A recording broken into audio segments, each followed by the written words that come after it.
Hey there, Purpose Pursuer. Welcome back to my channel. I am Trasetta Alexander, faith-based business and productivity coach. And today I'm going to be sharing with you the 5 phases of vision. With 2020 right around the corner, everyone is talking about vision, right? It's the cliche thing to do.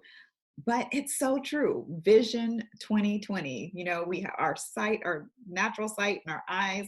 When you have perfect sight, it is 2020 vision.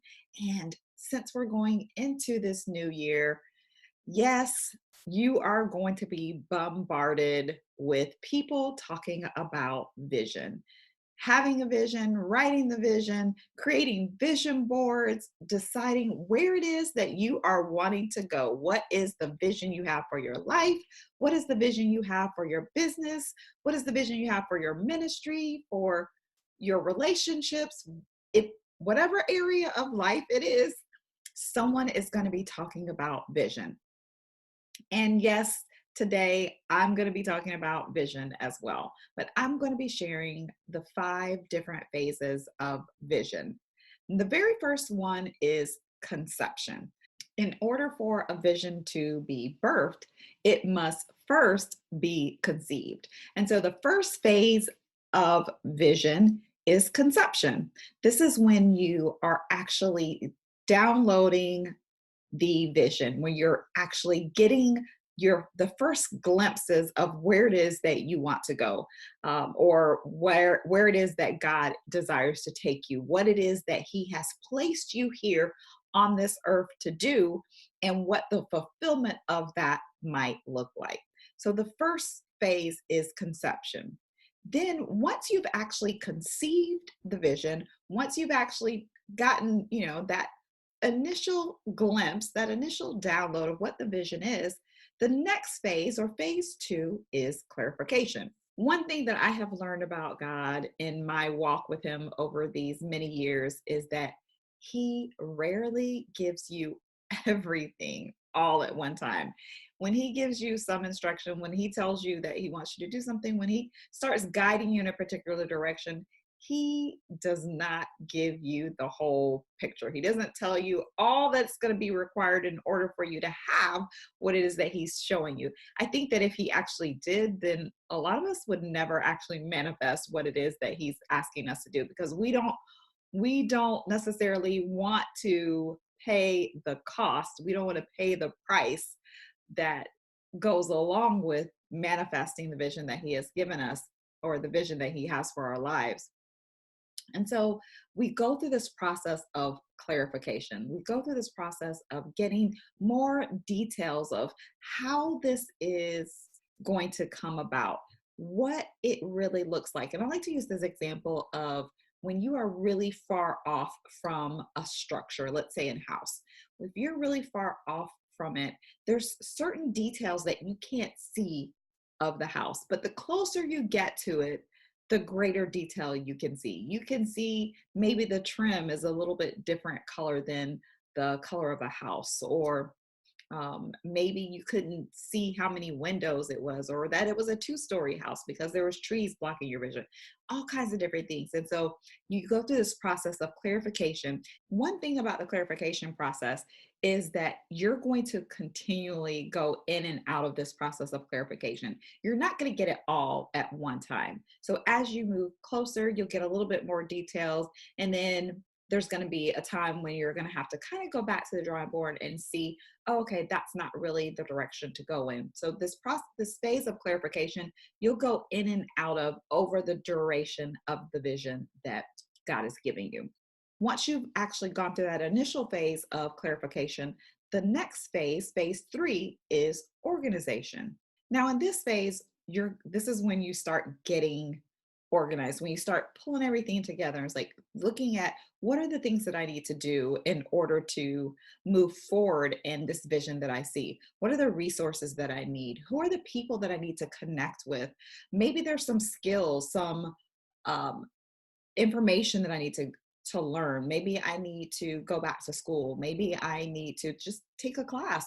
Maybe I need to get someone to do some other things for me. I need to delegate some things so that I can have time to do the actions or the activities that are necessary in order for me to move forward in the vision. So, this is when you're getting organized. You're pulling all your resources together.